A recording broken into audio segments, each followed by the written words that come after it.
Hello student, जैसा कि मैंने आपको बताया था प्रीवियस क्लास में प्रिंसिपल्स ऑफ मैनेजमेंट, तो आज हम लोग डिस्कस करेंगे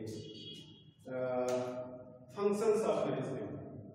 ठीक है, आज हम डिस्कस करेंगे फंक्शंस ऑफ मैनेजमेंट। तो फंक्शंस ऑफ मैनेजमेंट, जो भी मैनेजर के जो रोल होते हैं, उनके जो फंक्शंस होते हैं, कार्य होते हैं किसी भी ऑर्गेनाइजेशन में, उसको उस सारे फंक्शंस को हम दो भागों में बांटते हैं। उन सारों को हम दो भागों में, मतलब there is divided, their function of management divided in two categories. First is primary function,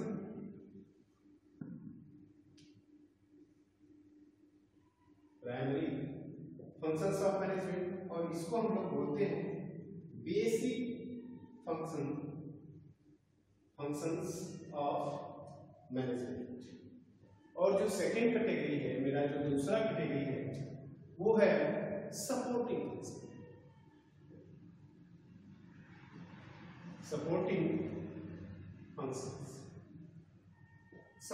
functions of management. First is primary functions of management, second is supporting functions of management. अच्छा, तो भाई सबसे पहले मैं प्राइमरी फंक्शन को देखता हूं। तो प्राइमरी फंक्शन जो होता है, सबसे पहले प्लानिंग की जाती है, प्लानिंग। लेकिन प्लानिंग से पहले हम फॉरकास्टिंग करते हैं। फॉरकास्टिंग जो कि फ्यूचर प्लान होता है, वो तो उसको मैं प्लानिंग में ही इंक्लूड करते हैं। तो first is planning,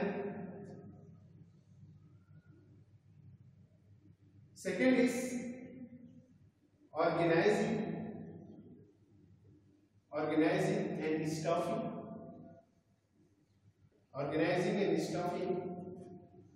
third is directing,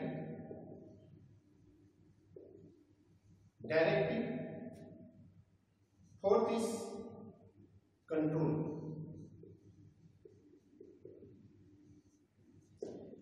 first is planning, second is organizing and staffing, दूसरा number, third is directing and fourth is control। तो ये हो गया। अब ये जो नंबर है, ये जो हमारा स्टेप्स है प्राइमरी फंक्शन के, फर्स्ट जो हम सबसे पहले करते हैं वो प्लानिंग होता है। उसके बाद जो नंबर आता है, this is organising and staffing के बाद जो आता है नंबर, वो मेरा होता है डायरेक्टिंग। ठीक है, डायरेक्टिंग इसके बाद, इसके बाद जो आता है वो कंट्रोलिंग की जाती है। अब इसके बारे में मैं अलग अलग आपको डिटेल्स बताऊंगा। ठीक है, ये सब तो इधर आगे मैं सपोर्टिंग फंक्शंस को बता दूं आपको, तब मैं बारी बारी से सारा एक्सप्लेन करूंगा। तो सेकेंड जो है सपोर्टिव फंक्शंस ऑफ मैनेजमेंट, तो इसमें जो है ये main function, these are the dominating functions, और ये जो है सपोर्टिव फंक्शंस में जैसे आपके आते हैं, आप कह सकते हैं coordination and cooperation,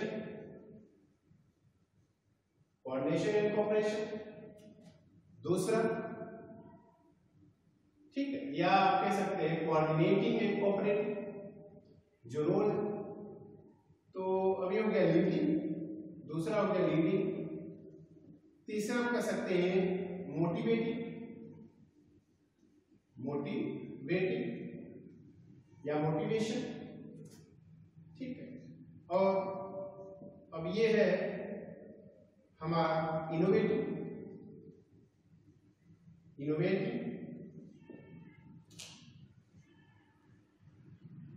creating and innovative, ये हो गया। फॉरकास्टिंग,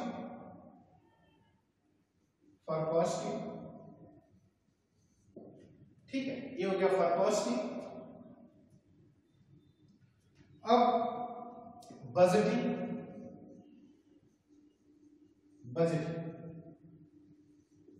तो ऐसे ही सुपरवाइजिंग। ठीक है, ये सब सारे होते हैं हमारे सपोर्टिव फंक्शंस।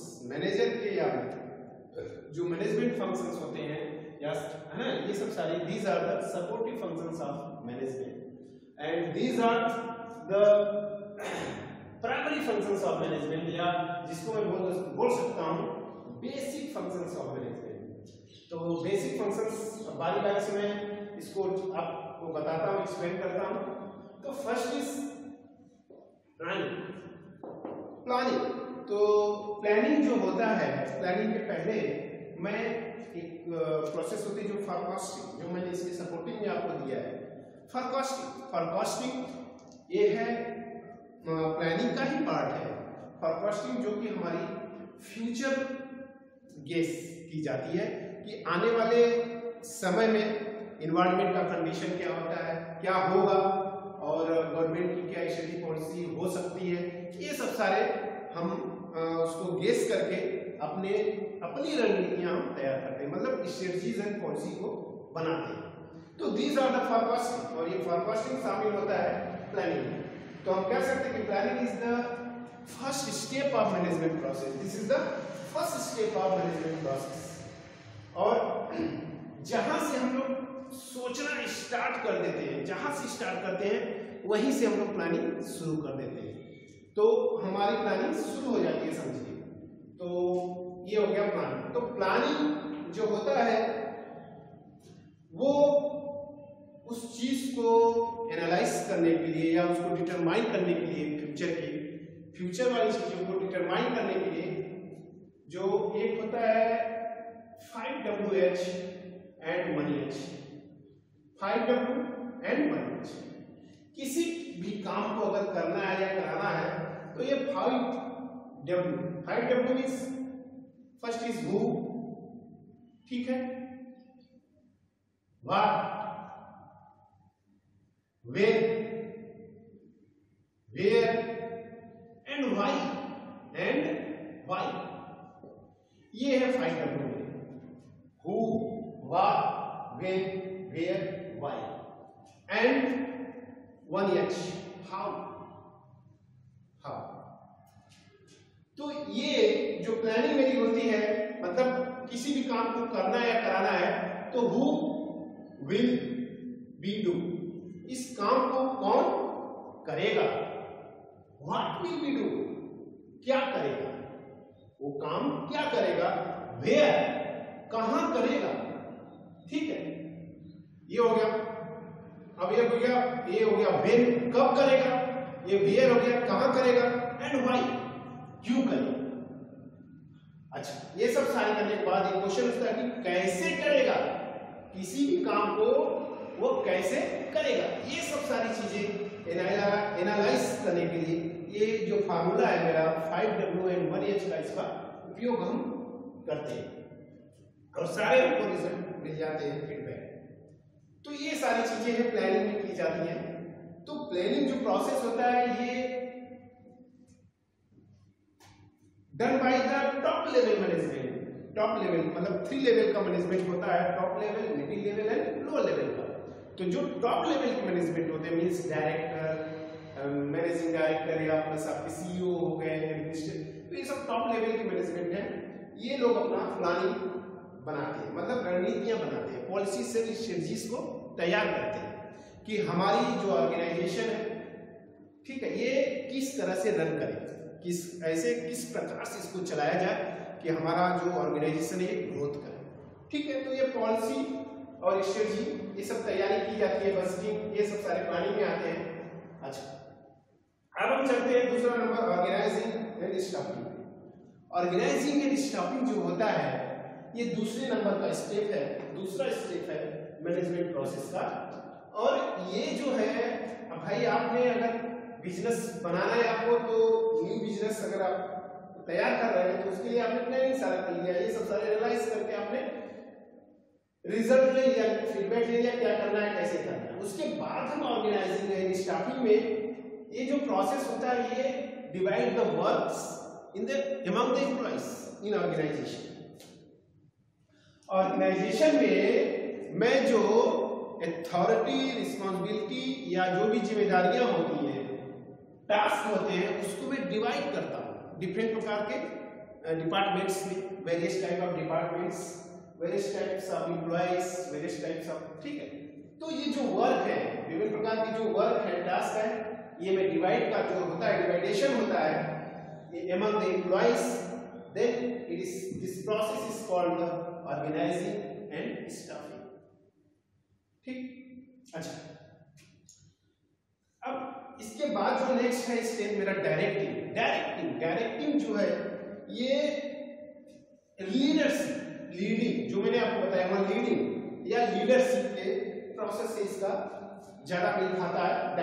डायरेक्टिंग मींस एक अपने एम्प्लॉइज को, हमारा जो ऑर्गेनाइजेशन का गोल है, ऑर्गेनाइजेशनल गोल या ऑब्जेक्टिव, उसकी तरफ, टुवर्ड द ऑब्जेक्टिव, ठीक है, टुवर्ड द ऑर्गेनाइजेशनल ऑब्जेक्टिव की तरफ उनको लेके हम जाते हैं। मींस एक राइट वे में उनको ले जाते हैं। मेरा राइट वे वही होता है जो ऑर्गेनाइजेशन का गोल होता है, उसकी तरफ हम वर्कर्स को, एम्प्लॉइज को, हम अपने एम्प्लॉइज को एक ऑर्गेनाइजेशनल गोल की तरफ लेके जाते हैं, उनको लीड करते हैं, आगे बढ़ाते हैं, एक राइट वे देते हैं, सही दिशा देते हैं। This is the directing and controlling.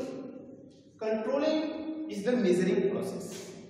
You can say that this is the performance appraisal, ठीक है, of employees in organisation. Means कि हमारे जो वर्कर्स हैं, एम्प्लॉइज हैं, इनके परफॉर्मेंस को हम मेजर करते हैं। मतलब अपने जो ऑर्गेनाइजेशन के वर्क है सारे, उसको में कंट्रोलिंग करने की जो प्रोसेस होती है, ये कंट्रोलिंग होती है, ठीक है, ये कंट्रोलिंग होती है। पूरे प्रोसेस को, पूरे वर्क को, जो ऑर्गेनाइजेशन का काम है, उसको कंट्रोल करते हैं बाय द कंट्रोलिंग प्रोसेस के द्वारा। इसमें मेजर किया जाता है अपने ऑर्गेनाइजेशन के परफॉर्मेंस को।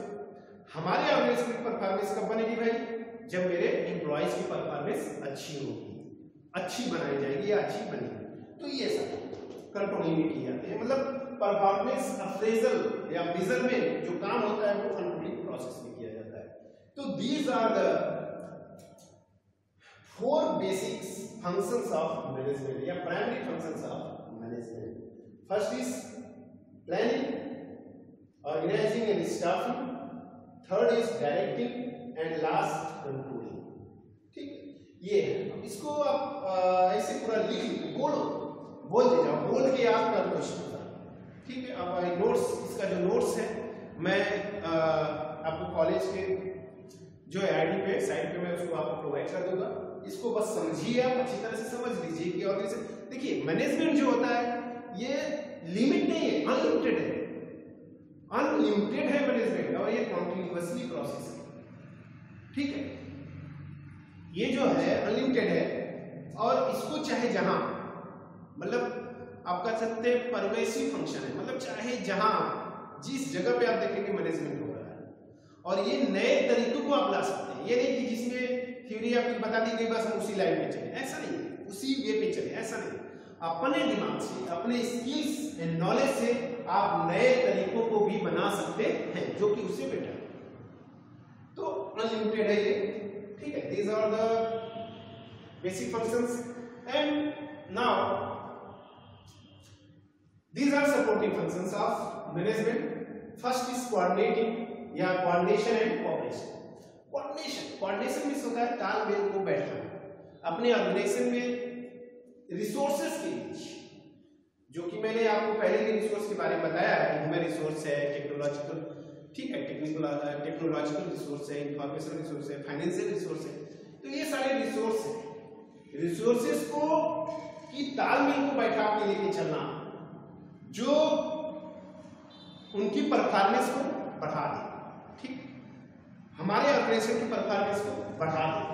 तो ये तालमेल या कोऑर्डिनेशन एंड कोऑपरेशन बहुत ही जरूरी है हमारे वर्कर्स या एम्प्लॉइज के बीच, हमारे रिसोर्सेस के बीच, ये सब तालमेल बहुत जरूरी है, ठीक है। अगर कोई बंदा काम कर रहा है तो अगर आप उसको टेक्नोलॉजी नहीं प्रोवाइड करते हैं, उस तरह की टेक्नोलॉजी जो उसको जरूरी है, हमारे उनकी परफॉर्मेंस को बढ़ा दे, हमारे ऑर्गेनाइजेशन की परफॉर्मेंस को बढ़ा दे, तो उनको ये प्रोवाइड कराना जरूरी होता है। तो this is the coordination, worker employees के बीच कोऑर्डिनेशन। मतलब ये क्या है, वर्कर्स या हमारे जो ये भी ह्यूमन रिसोर्स हो गया, एम्प्लॉइज ह्यूमन रिसोर्स हो गया, तो इंफॉर्मेशन रिसोर्स हो गया। तो इंफॉर्मेशन, ह्यूमन रिसोर्स, ये सब सारे क्या है, हमको कोऑर्डिनेट करके लेके चलना है, ठीक है। तो इससे परफॉर्मेंस इंक्रीज करेगी और हमारे ऑर्गेनाइजेशन की जो गोल है, ऑब्जेक्टिव है, इसको अचीव करना, इसको ठीक है प्राप्त कर लेना, पा लेना, अचीव करना या अकॉम्प्लिश करना, ये हमारे इजी हो जाता है, हमारे लिए इजी बन जाएगा। अच्छा, लीडिंग जैसा कि मैंने आपको बताया कि this is like as the directing, ये डायरेक्टिंग की तरह है। लीडरशिप जो होती है मतलब अपने एम्प्लॉइज को, वर्कर्स को एक सही दिशा में लेके जाना। वो सही दिशा क्या है भाई मेरे लिए? ऑर्गेनाइजेशनल गोल। ऑर्गेनाइजेशनल गोल या ऑब्जेक्टिव ये मेरा राइट वे है, ये मेरा टारगेट है कि हमको वहां पे जाना है। और यही जो मैनेजर होते हैं उनके अंदर भी लीडरशिप क्वालिटी होनी चाहिए, इसीलिए होनी चाहिए कि वो अपने वर्कर्स और एम्प्लॉइज को सही दिशा में मतलब ऑर्गेनाइजेशन के गोल की तरफ ले जा सके और उनको सफल बनाए। नेक्स्ट इज द मोटिवेटिंग जो प्रोसेस होती है, मोटिवेट देखो भाई, एम्प्लॉइज हैं, वर्कर्स हैं, वो काम करेंगे तो आपसे पैसा लेंगे, उनको पैसा चाहिए। तो ये अगर आप उनको पैसा नहीं देते हैं तो वो क्या होंगे, काम नहीं करेंगे, आपका मन नहीं लगाएंगे उसमें। तो ये जरूरी है। मोटिवेटिंग मींस फाइनेंशियल या नॉन फाइनेंशियल उनको मोटिवेट किया जाता है। फाइनेंशियल मींस आपको कैश के द्वारा या उनकी सैलरी को इंक्रीज कर दीजिए, सैलरी बढ़ा दीजिए या कुछ कैश दे दीजिए उनके परफॉर्मेंस बेस पे, तो इंसेंटिव या बोनस जो भी है, तो ये सब सारे दिए जाते हैं। These are the financial motivational factors. But एक होता है नॉन फाइनेंशियल मोटिवेशनल फैक्टर, जो जैसे एम्प्लॉइज हैं, वर्कर्स हैं आपके, उनको मोटिवेट करना है। तो मोटिवेट करना है तो उनको जो है आप हाउस कराने के लिए आवाज दे दीजिए और आप जो है उनको एक कार दे दीजिए, कोई व्हीकल्स दे दीजिए आने जाने के लिए, ठीक है, ये सब, या उनके बच्चों की पढ़ाई लिखाई फ्री करवा दीजिए। तो ये सब क्या है, नॉन फाइनेंशियल मोटिवेशन फैक्टर, तो ये बहुत जरूरी है। अच्छा देखो भाई, मोटिवेशन करने के लिए सबसे पहले हम वर्कर्स या एम्प्लॉइज की नीड को जानते हैं, उनकी आवश्यकता क्या है। नीड ये पूरी तरह से नीड पे डिपेंड है। अगर आप उनकी नीड को आइडेंटिफाई कर लिए तो आप अच्छी तरह से उनको मोटिवेट कर सकते हैं। अच्छा, नेक्स्ट इज इनोवेटिंग जो प्रोसेस है, देखो ऑर्गेनाइजेशन में मैंने पहले भी आपको बताया कि जो मैनेजमेंट है ये अनलिमिटेड है, इसका कोई लिमिट नहीं है, लिमिटेशन नहीं है इसका। तो आप जो है नए तरीकों को अब ये नया तरीका आपको कब मिलेगा, जब आपके पास वो स्किल्स और नॉलेज होगी और आप थिंक करेंगे, सोचेंगे कुछ नया करने के लिए, तभी आपको कुछ नया करने को मिलेगा। और उसी को बोलते हैं क्या, इनोवेटिंग। अपने ऑर्गेनाइजेशन में कुछ ना कुछ चेंजिंग, इनोवेटिंग, ये सब चेंजिंग की क्या है, सपोर्टिव फंक्शन है। चेंजिंग करना बहुत जरूरी है। एक ही तरह के वातावरण में, एक ही तरह से काम करने में एम्प्लॉइज उबन हो जाते हैं, तो इसलिए चेंजिंग बहुत जरूरी है और इनोवेटिंग दिस इज मस्ट, ठीक है। तो चेंजिंग और इनोवेटिंग ये सब होनी चाहिए ऑर्गेनाइजेशन में। नई नई चीजों को लाना चाहिए, नई नई चीजों को बताना चाहिए वर्कर्स या एम्प्लॉइज को, ताकि वो ग्रोथ करे, और वो ग्रोथ करेंगे तो हमारा ऑर्गेनाइजेशन ऑटोमेटिक ग्रोथ करेगा, नो डाउट। तो नेक्स्ट इज फोरकास्टिंग। जो फोरकास्टिंग होता है, फोरकास्टिंग जो प्रोसेस होती है, मैंने आपको पहले भी बताया था कि प्लानिंग के पहले की जाती है। This is the part of planning. Planning का ही एक पार्ट है, फोरकास्टिंग एंड बजटिंग ये प्लानिंग का ही पार्ट है, ठीक है। तो फोरकास्टिंग जो होती है, फोरकास्टिंग में हम अपने आने वाले समय का अनुमान लगा लेते हैं, गेस कर लेते हैं, ठीक है, उसका अनुमान लगा लेते हैं कि आने वाले समय में क्या हो सकता है। तो उसी प्रकार से, उसी तरह से अनुमान लगाने के बाद तब मैं प्लानिंग को बनाता हूं, अपनी स्ट्रेटजी और पॉलिसी को तैयार करता हूं, ताकि हमारा ऑर्गेनाइजेशन अपने गोल को प्राप्त कर सके, अचीव कर। तो बजटिंग, ये बजटिंग जो है ये फाइनेंशियल प्लानिंग होती है of the organisation. This is the futuristic planning, this is futuristic financial planning is called the budgeting. ये बजटिंग में आता है कि हमारे ऑर्गेनाइजेशन आने वाले समय में या ठीक है अगले नेक्स्ट ईयर में क्या करें, क्या होना चाहिए, क्या क्या चीजें, कितना इन्वेस्ट करें, कितना क्या करें, ये सब सारे बजटिंग में शामिल इंक्लूड है। तो अब देखो इसमें सपोर्टिव फंक्शन में बहुत सारे फंक्शंस आते हैं, जैसे आप कह सकते हैं चेंजिंग, मैंने अभी भी बताया चेंजिंग। तो चेंजिंग मैंने बताया आपको कि ये भी बहुत जरूरी है। अगर हाँ चेंजिंग, तो जो चेंजिंग प्रोसेस है ये हमारे ऑर्गेनाइजेशन जैसे एम्प्लॉइज या वर्कर्स है, एक ही तरह का काम है, एक ही तरह से कर रहे हैं, एक ही जगह है, कोई ना तो है ना, तो उनको कॉमन सी होने लगती है, अरे यार ऐसे ऐसे। तो इसलिए मैनेजर को या मैनेजमेंट डिपार्टमेंट को ये जरूरी है चेंजिंग का, कुछ न कुछ नई चीजों को लाना, नए चीजों को बताना, नए तरीकों को अपनाना। किसी भी काम करने के लिए नए तरीकों को देते रहना, वो सब सारे आप इनोवेटिव एंड चेंजिंग में आते हैं। चेंजिंग प्रोसेस होनी जरूरी है ताकि हमारे जो वर्कर्स हैं, एम्प्लॉइज हैं, ऑर्गेनाइजेशन में बने रहें, ठीक काम करें, उनका मन लगे। अगर आप चेंजिंग नहीं होती है या कोऑर्डिनेशन कोऑपरेशन नहीं करते हैं, तो ये जो सारे फंक्शंस हैं ये सपोर्टिव फंक्शंस है, इसलिए नाम ही कर दिया गया है, these are the supportive functions। अगर ये चीजें नहीं होंगी तो एम्प्लॉइज या वर्कर्स ऑर्गेनाइजेशन में काम उनको इजी नहीं लगेगा, काम करना उनको आसान नहीं होगा, और काम करने में जब मन नहीं लगता है तो परफॉर्मेंस क्या होती है, लूज होती है। तो परफॉर्मेंस लूज होगी, और परफॉर्मेंस अगर एम्प्लॉइज और वर्कर्स का लूज हुआ तो हमारे ऑर्गेनाइजेशन का डेफिनेटली लूज होगा, ठीक है। तो इसलिए हम अगर अपने ऑर्गेनाइजेशन को बढ़ाना चाहते हैं तो अपने एम्प्लॉइज को आगे संतुष्ट करें, सेटिस्फाई होना चाहिए, एम्प्लॉय सेटिस्फाई होना चाहिए, और जब सेटिस्फाई होगा तो उसका काम करने में मन लगेगा और काम करेगा, और काम जब करेगा इफेक्टिव काम करेगा, इफिशिएंटली काम करेगा, तो ऑर्गेनाइजेशन भी निश्चित तौर से ठीक है आगे बढ़ेगी और ग्रोथ करेगी, इसमें कोई डाउट नहीं, नो डाउट अबाउट इट, ठीक है। तो ये है सारी चीजें मैनेजमेंट फंक्शंस, ठीक। अच्छा, तो सेटिस्फैक्शन एम्प्लॉइज या वर्कर्स का बहुत ही जरूरी है, ठीक। अच्छा, नेक्स्ट क्लास में, अभी तो मैंने फंक्शंस ऑफ मैनेजमेंट किया, नेक्स्ट क्लास में मैं आपको डिस्कस करूंगा थ्योरीज, मैनेजमेंट को growth and developmental theories, management का ग्रोथ एंड डेवलपमेंटल थ्योरीज कुछ हैं जो कि बहुत सारे साइंटिस्ट हमारे दिए हुए हैं, तो इसको मैं डिस्कस करूंगा, मतलब डेवलपमेंटल थ्योरीज ऑफ, ठीक है, मैनेजमेंट साइंस, ये मैं आपको नेक्स्ट टॉपिक में आपको बताऊंगा, ओके 25, ठीक है, ठीक, हैव अ नाइस डे। तो these are the functions of management.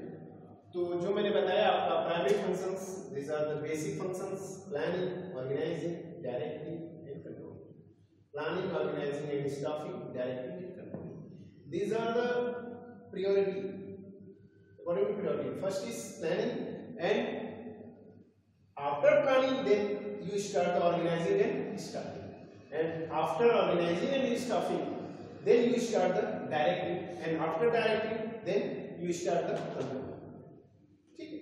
ये सारे, और सपोर्टिव फंक्शन में जैसा मैंने आपको बताया, coordination and cooperation, leading, motivation, innovation, forecasting, budgeting, and जो है चेंजिंग बहुत ही मैंने आपको पहले भी डिस्कस किया, ठीक है, चेंजिंग, ये सब सारे हमारे मैनेजमेंट के फंक्शंस हैं।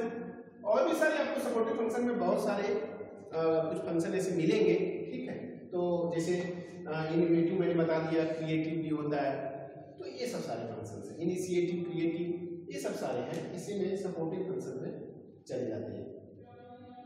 तो ठीक है, तो नेक्स्ट जो होगा आपकी क्लास वो आपका थ्योरीज पे है, पूरी थ्योरीज आपको बताई जाएगी, मैनेजमेंट थ्योरीज, ठीक है, मैनेजमेंट साइंस की थ्योरीज, जो कि बहुत सारे साइंटिस्ट दिए हैं अपने अपने मत, अपने विचार प्रकट किए हैं, तो उसको हम स्टडी करेंगे।